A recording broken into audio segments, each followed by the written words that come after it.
Hello everyone and welcome back to another Speed GFX video. Today I am reading, Am I the asshole for giving a fake name at Starbucks? Now before we start, this is a commission for one of our giveaway winners named Bar on TikTok. I do not know if they have a YouTube, but if they do, I'll link it in the description. Anyways, let's get started. Am I the asshole for giving a fake name at Starbucks? Alright, so I, 22M, I think this whole thing is ridiculous, but my girlfriend, 21F, is really angry at me, so here we go. I don't like giving my real name at places like Starbucks and similar stores where they shout out your name when the order's ready. I can't tell you why. I have a normal, reasonable, common name I like fine enough, but for some reason it majorly creeps me out when the barista shouts out my name enough through a room full of strangers. I guess it's really just something, at least to me, harmless quirk I have. So whenever I'm at a store where they want your name, I say Tom.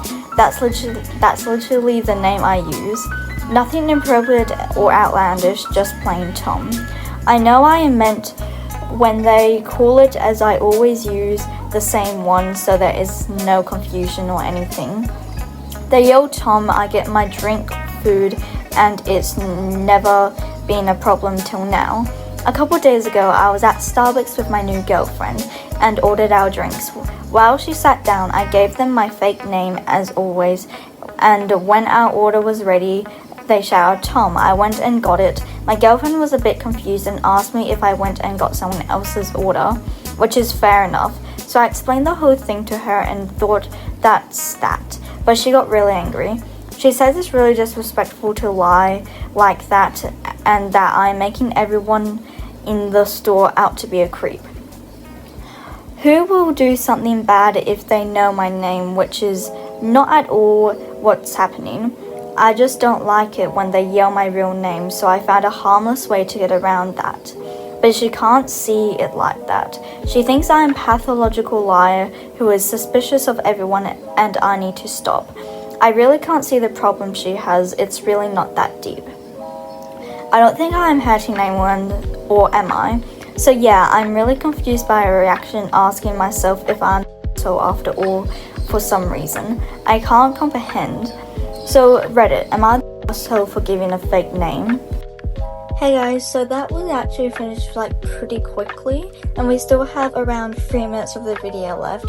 So I'm gonna read another one. Am I the a-hole for not letting my children's father live with us? Am I the a-hole for not letting my children's father live with us? My ex-husband and I had 3 children, 25F, 23F, and 22M. We separated 4 years ago after he said he was tired of seeing my old face every day and wanted to find someone younger.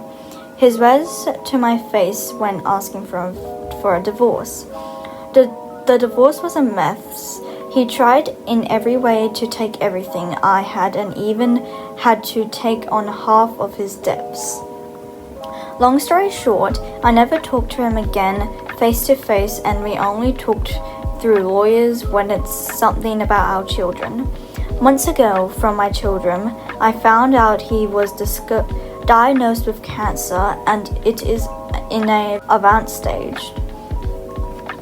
I didn't say anything more about it because any topic related to him doesn't appeal to me, but I decided to support my children and stay on their side. Yesterday, my 3 children all live with me, sat down with me telling me that their father could no longer work, chemo plus cancer, and wouldn't be able to stay in his current home. So he had nowhere to live and they would like for him to live here in these last stages. I immediately said no, that I felt offended that I had been asked that question knowing how much he and I disliked each other. They started to argue, saying that our house was his last option because his relatives couldn't and they didn't want to leave his father without a home and that I should think about them.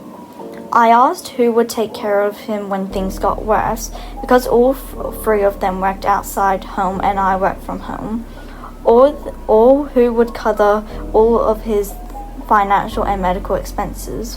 They didn't know how to answer, and that they would decide between the three of them to help their father and not be so burdensome for me, that the three of them were willing to let their father live in our house.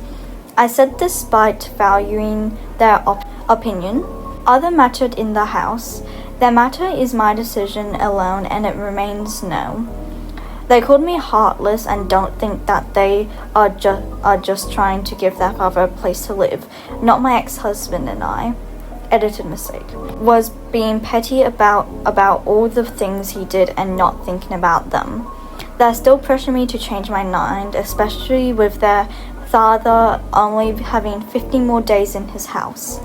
But I can't feel anything other than offended that they asked that, knowing how much the divorce messes with depression and anxiety. My ex got in touch on my personal number, asking to rethink and leave the past behind just in these last moments. Funny that he asked me, but not his ex is much younger than me. Am I the asshole? Alright guys, thank you so much for watching this BGFX, and I hope you have a good day or night. Bye!